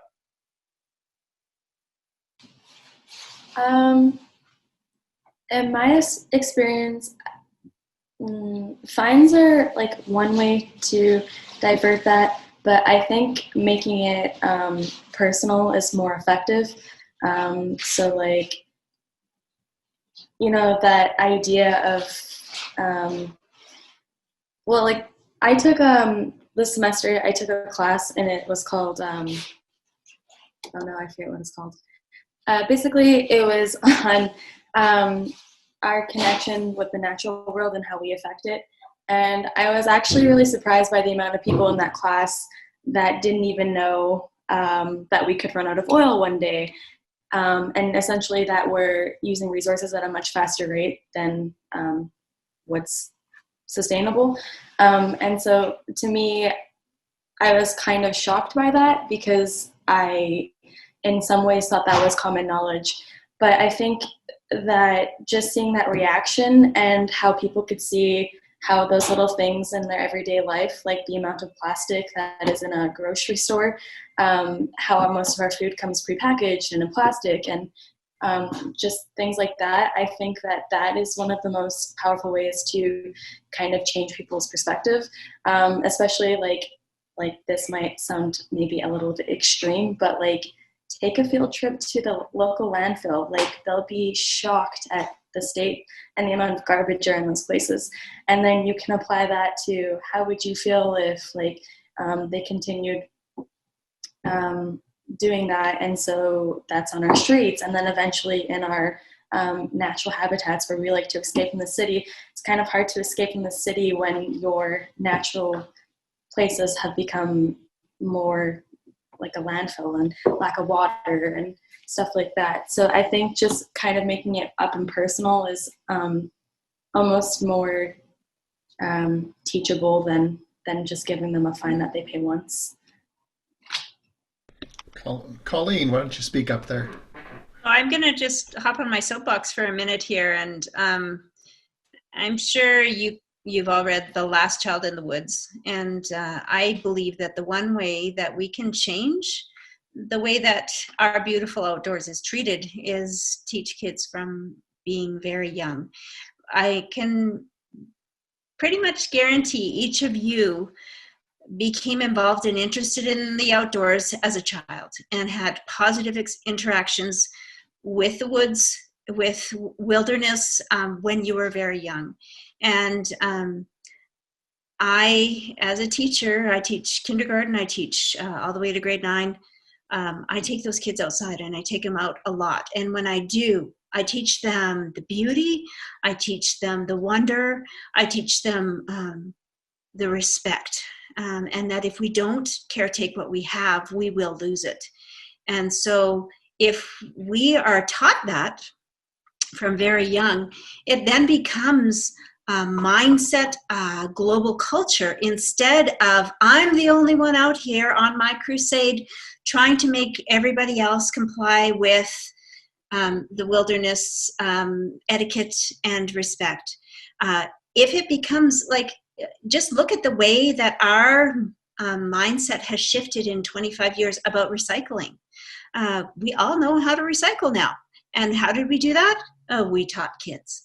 And so those kids grew up and became almost even more passionate about it than the people who were teaching them.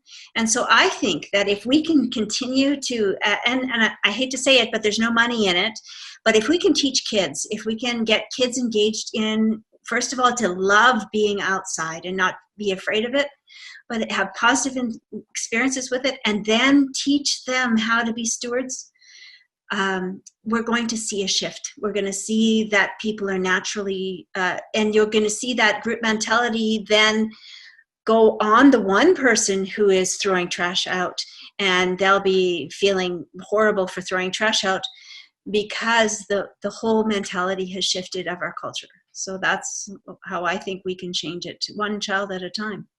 That's really cool. I got a question for Colleen, Milo, and Lev. And I don't know why I'm asking you three, but there's one issue I've been dealing with for the last couple of years, but more so the last few months. And I think there's a lot of YouTube personalities doing a lot of stuff on YouTube for the outdoors. Lately, are you feeling good or bad about that? Is it great that they have like millions of followers doing their bushcraft or whatever? Or is it sort of like, oh my God, they're a bunch of narcissists? I think there's a good and a bad to it. I do strongly believe that a love of the land is where this change will come from. And if one of the ways that is achieved is from these people having millions of subscribers and opening these people's eyes to something they haven't seen before. I think that's a good thing. But those people need to then go out into the land with a good set of ethics. And if they can't get that set of ethics from a video, or they say, oh, well, you know, I saw this guy take down, you know, however many trees he took down for his fire and his shelter for the night, and that's all they saw, right? That you know, you chop down 10 trees or whatever you needed, you know? So if the video transmits ethics as well as lifestyle, I think that's great. If it only transmits lifestyle, I think there's a chance for miscommunication. Milo, I don't think you can beat Lev, but give it a try. Exactly, that's what I thought. To be honest, I heard about all these YouTubers and all these bloggers, and I personally don't really follow or watch them. But I think if it's all about sharing your passion and the love for nature, and so people can actually reconnect with that nature, I think that's absolutely beautiful. But once it gets to exploiting what's out there, then I don't agree with that, obviously. All right, so the people above you, the lovely couple, they're YouTubers. So what's your answer to that? So I'll speak first, and then I'll let Dale jump in. My philosophy is I don't know what is going to be the one thing that inspires somebody, and I don't know when that minute's going to be. I don't know when that aha moment's going to happen. For me, it will be different than what it was for Dale. And when I teach a classroom of kids, I might have one aha moment one day and another one on the same topic, but 3 months down the road. And so if I can expose a child or a person, an adult, to a variety of different ways that introduce them to the outdoors, and one of those sticks, and one of them fosters a love, and one of them fosters a desire to explore and enjoy that, who am I to say which one works and which one doesn't? This is making me think of a great YouTube video. I could probably get lots of subscribers. And no, I'm just kidding. I'm just kidding. That is the irony of it, though, isn't it? Kevin, I listened a while back to you and Paul Kirtley, and you mentioned that you really like the organic subscribers, meaning that you don't go out of your way to get an influencer to bring people into your following so you can get views and subscribers. And that's always been our philosophy with our YouTube channel is the people that will come to the channel will come there because they're looking for something. So that's one aspect, I guess.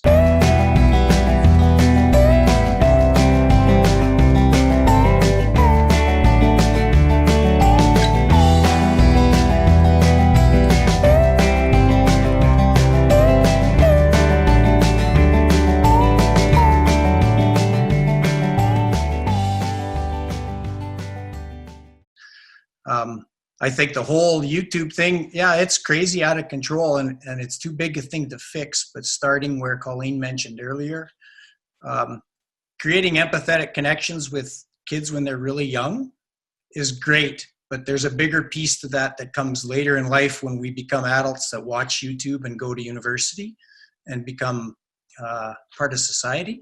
So the empathetic connections is the first step.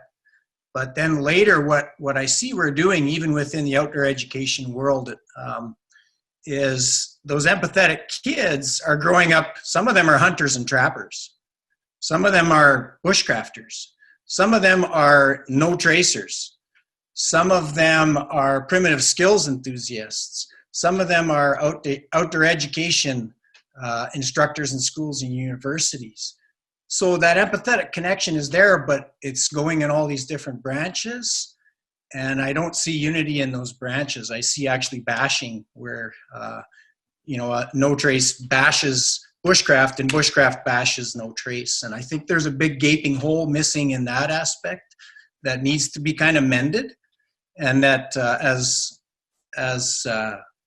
outdoor educators, it's all of our responsibility to have awareness of all these different paths. Even the biggest crowd of outdoor enthusiasts is probably the people that go out in their $40 or $50 or $80,000 RVs, and the people in Alberta anyways who go out on their quads and their snowmobiles.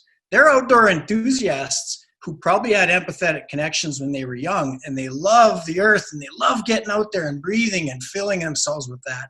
But what they don't have is the awareness of the fact that the stuff they're taking out with them all had a huge footprint and a cost way back in the beginning. Years ago, I used to teach a college program, environmental debate, environmental issues. And I would have a whole pile of Milos in my lecture room. Love the earth. They were like the perfection of, and I was like, yeah, I'm kind of wasting my time here. So because I'm part-time, I would get the students that nobody else wanted. And that's actually how I got into Youth at Risk, right? Nobody wanted to teach them. But before that, I started teaching, imagine this. I was teaching environmental issues, ethics to heavy equipment operators, drillers, blasters, right? Because nobody wanted to teach them. I went, yeah, okay, whatever, I'm part-time. I'll whatever I got, right? Freaking awesome, because they graduate and they get a job for $80,000 right out of college, like, right? So they're like, Kevin, let's get it done. Just teach us. I know this is a gen ed. Let's get it done. But then I realized these are the ones that I should teach. So I would say, okay, what mechanics could you build to actually reduce the emissions on the earth but make money doing it? Oh, yeah, this is good, Kevin. Yeah, okay, yeah, right. So that's what I taught them. And then my boss would come up and say, geez, Kevin, these students never liked this class. They hated this class. They just loved your class. What are you doing different? I went, I'm preaching to what they can connect to. There's two things I want to, there's a whole bunch of questions Courtney sent to me. But one George sent to me we haven't answered yet. I found the podcast that you did with Paul Kirtley. I read that you have been working with youth at risk. As this is something that I have been considering, I have this three-part burning question. What does it take to work with them? In what way can I be the most helpful to them? And what activities are the most beneficial? We've already answered like patience and everything else, whatever. But the one thing I didn't mention, or maybe I did, but no judgment. Did I say that? I think I did. You haven't yet, but it's a good one. Okay. You don't want to know. You don't want to know what they've done in their past. If you know what they've done, you don't want to be there. Another question that was Linda, she's not here tonight, but she asked about, if you would ever find yourself in a survival situation, which 3 items would you definitely want to have with you in that situation, and why would you choose those 3 items? For instance, would you go for a knife, or a piece of rope, or maybe just your favorite bottle of whiskey? I hate that question. Here's the thing. I was asked to be on, you remember the show Alone? Right? So the very first season, they asked me to apply. And remember this is before Alone came to be. So nobody even knew about it. And they asked me because I had a big YouTube channel, right? So they're like, hey, Kevin, we want you to subscribe to and be on this show Alone. I went, oh, what's the whole idea? Well, you're allowed 10 items or 7 items, I forget. What would your items be? And I said, a good camp chair, really good food, scotch. And they stopped. This is a phone conversation. They go, no, Kevin, that's not what the show's all about. I went, that's why I'm not going to be on your show. I don't go out there to survive. I go out there to thrive. You can do whatever you want. I have no problems with that.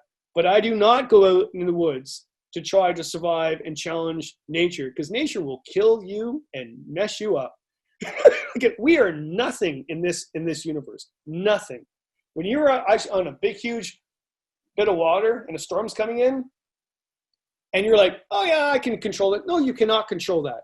Nature will kill you because we're nothing. Okay, so that's important. However, I would take matches or a lighter, knife, and also some type of pot to boil something in, because you need to drink a lot of tea out there. What are you doing, Jake? I'm making a cup because I forgot mine at home.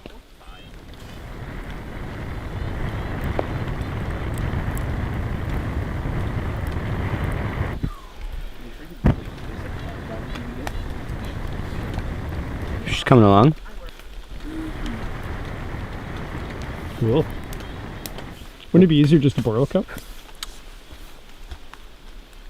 Kevin.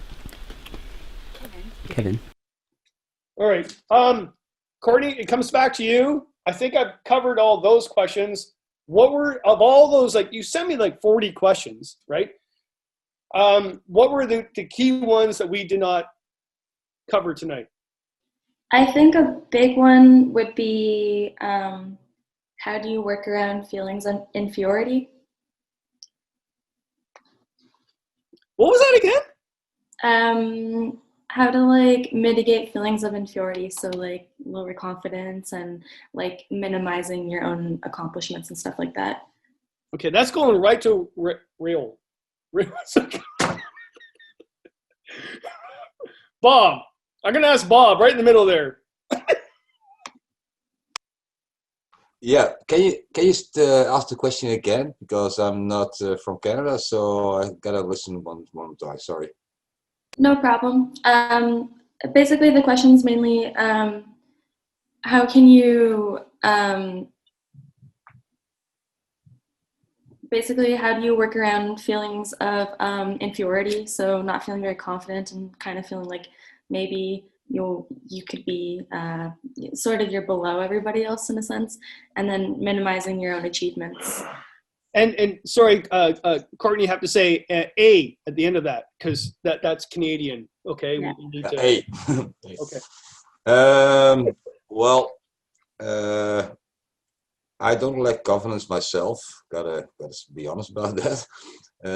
But I like to make other people feel confident, and that's, well, I think you started with that, Kevin, like giving them a task they can already do and show, and make them feel confident, and then try to teach them while doing, and then they feel confident also, and give everybody a chance and train. That's what I do. Make people train, make people teach, make people meet groups, different groups, and then they get that confidence normally. At least I try to. Yeah. So that's your payment. So again, we have emphasized there's no money in this, but what's your payment in the end? If you change someone's life, just this little bit, by making them confident, light a fire. Like, it sounds simple, but if someone's never lit a fire before, like I teach a lot of inner city kids, right? Never even thought to see the spark of them getting a fire going. And you know, they're going to rush home and tell everybody, I lit a fire, I lit a fire. And whether that changes the world or not, but at least changes you, makes you feel better. It's better than working a 9-to-5 boring job, making nothing. Yeah, I like to say, when you're talking fire, I put a spark on the spot. I try to put a spark on love of nature, love of birds, or anything else, and then the fire's got to grow, and then that's what I like about my work. Just putting a little spark there on the good spot, I hope, and then it develops into a bush fire. Well, not a real one, but still, yeah. I mean, really, at the end of the day, you're feeling better about yourself because you could be like someone like Dave that's wearing no pants and has a weird haircut. That's my goal. That's my goal. Sorry, David. I thought I was on mute. No, I was the one on mute, so it's all right. You know, it's always good to have one person as the target in every group, and I accept the responsibility. Wilderness will teach you. We can ramble on all we want all night, whatever, but wilderness will teach you. Guaranteed. Good or bad. Except George. I mean, really, like, there's no hope at all.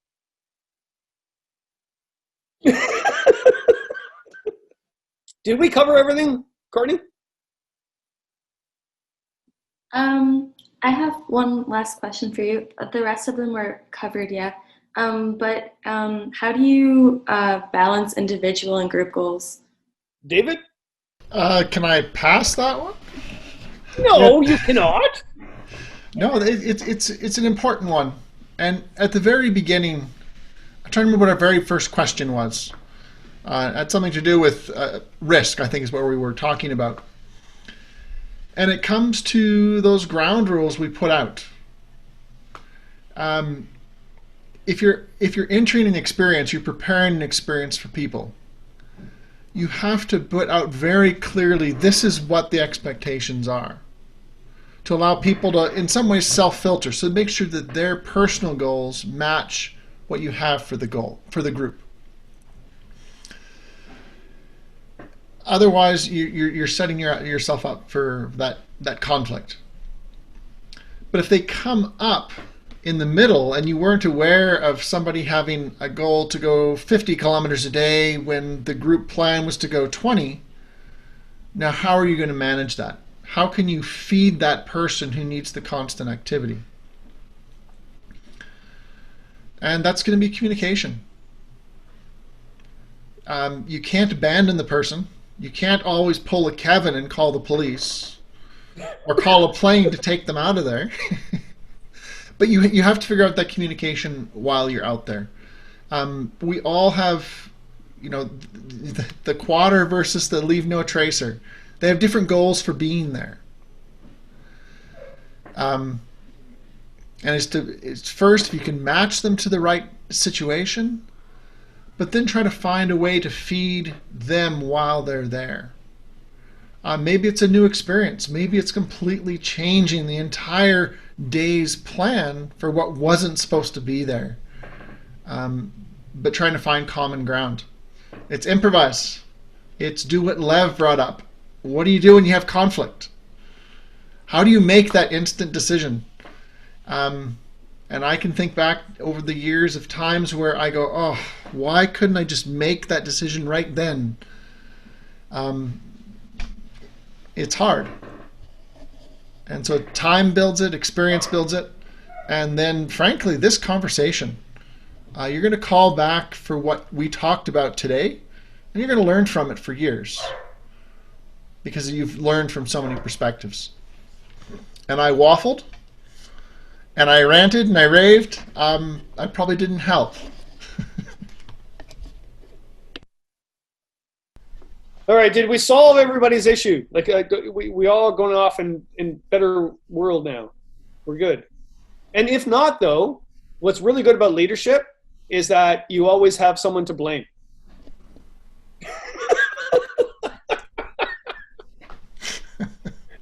I blame George. Of course you do. One thing that we should all do, what I've done for many years, is, and we have to do it really quickly, and it's for a good reason. Name in one word, blast out what you're really good at in outdoor leadership. Just make sure we define that. Courtney, what are you good at? I think Raoul has a question. No? Okay, never mind. Sorry. Empathy. Wait a minute. Courtney, you just answered that question just by doing what you just did. Absolutely. Yeah. You're looking after other people. That's fantastic. Instilling curiosity and a desire to learn more. Oh my Lord, Colleen, I really don't know you at all. You're so complex. Dale? Yeah, spark. Yeah? George? Connecting. Wow. All right. Real? Passion. Passion is everything. Milo? Spark enthusiasm and setting things on fire. Oh my Lord, you're out of control, woman. I'm going to love here. Lev? Learning. Wow. David? Nature. Awesome. All right. Wait, well, Kevin, this is the Whisky Fireside what about chat. you? Yeah, how about you? You're not getting off that easy. No, I don't. Yeah, I'm a very complex person. Enthusiasm. Just begun, and now I've gone and thrown it all away. Mama!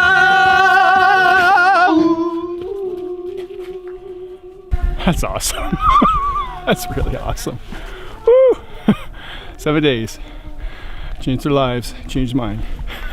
The ultimate question, you just finished 7 days, but if I said you had enough food and time and energy, would you go back for another 7? I would. I'm sad to go back to the real world. Some days were shitty, in all honesty, but like it was a great overall experience, and it sucks that we're going back to school. But yes, I would. That was a blast. It was a great time. Would I go back? Yeah. Can I shower first and then go back? Because I'm a little smelly. Sure, yeah. Yeah, I don't care. I have work tonight, so that gets me out of it. Yeah, 2 weeks. I'd be out there for the whole winter. I'd stay out. Yeah, I'd stay out there the rest of my life. I loved it. It was an awesome trip. Awesome trip. 3 words to describe my trip. Wet, tired, hungry. But I still loved it, so I guess I would. Oh, like as long as someone else carried all the food, I'd down. Oh yeah, I would have stayed in the bush if I could have. I'd find my own food. We had an edibles plant class. I'll eat some leaves. If it wasn't Shark Week, for sure. 100%. I loved it. Would you give me a dry pair of shoes too? Sure. Cool, I'm in there. If you could guarantee me the score of each Jays game, yeah. Oh yeah. Absolutely. If I had some dry socks, because I have no more dry socks, and I have no more clean underwear, so like if I got some laundry done. Sure, let's do it. With these guys? Yeah, of course. Yeah, Love your sure. These guys are my boys now. Yeah. No matter how West Side. He's single, by the way. All the ladies out there. Single. And he is as good looking as you think. Look at those blue eyes. Sure. This is a Valley Village special right here. Very single.